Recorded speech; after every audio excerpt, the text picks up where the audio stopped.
Hi, I'm Dr. Spellman. I understand you're considering the morning after pill. That's right. You were sexually active last night? Yes. Do you have any reason to believe your partner was infected with an STD? The morning after pill will not protect you from an STD. I trust him.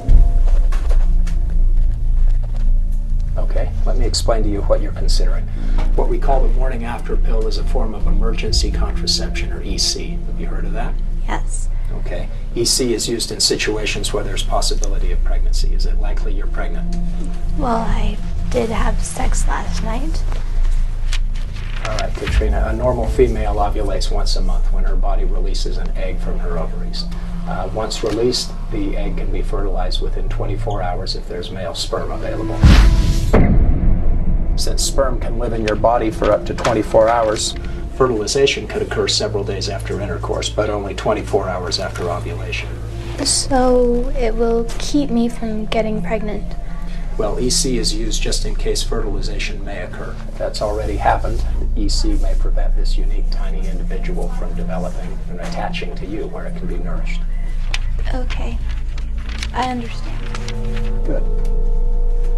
There's one more thing. I noticed you looking at that chart on the wall. That's what happens once the egg has been fertilized. Once that happens, a unique individual begins that has all the characteristics necessary for the rest of its life. Its hair color, skin, gender.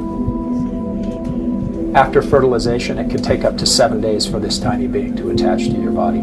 If you decide to proceed with EC and fertilization has occurred, the EC may prevent this unique individual from attaching inside your body where it can grow. This may cause it to die and be flushed from your body. If that's okay with you, I'll write you up the prescription.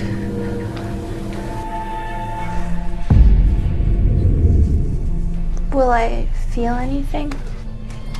Most women do feel sick in some moment. You may also feel abdominal pain, breast tenderness, headache, dizziness, and fatigue.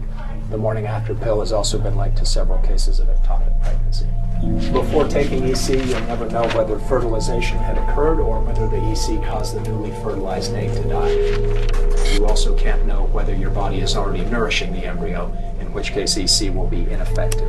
You got that? I'll be back in a few minutes. Thank you, doctor.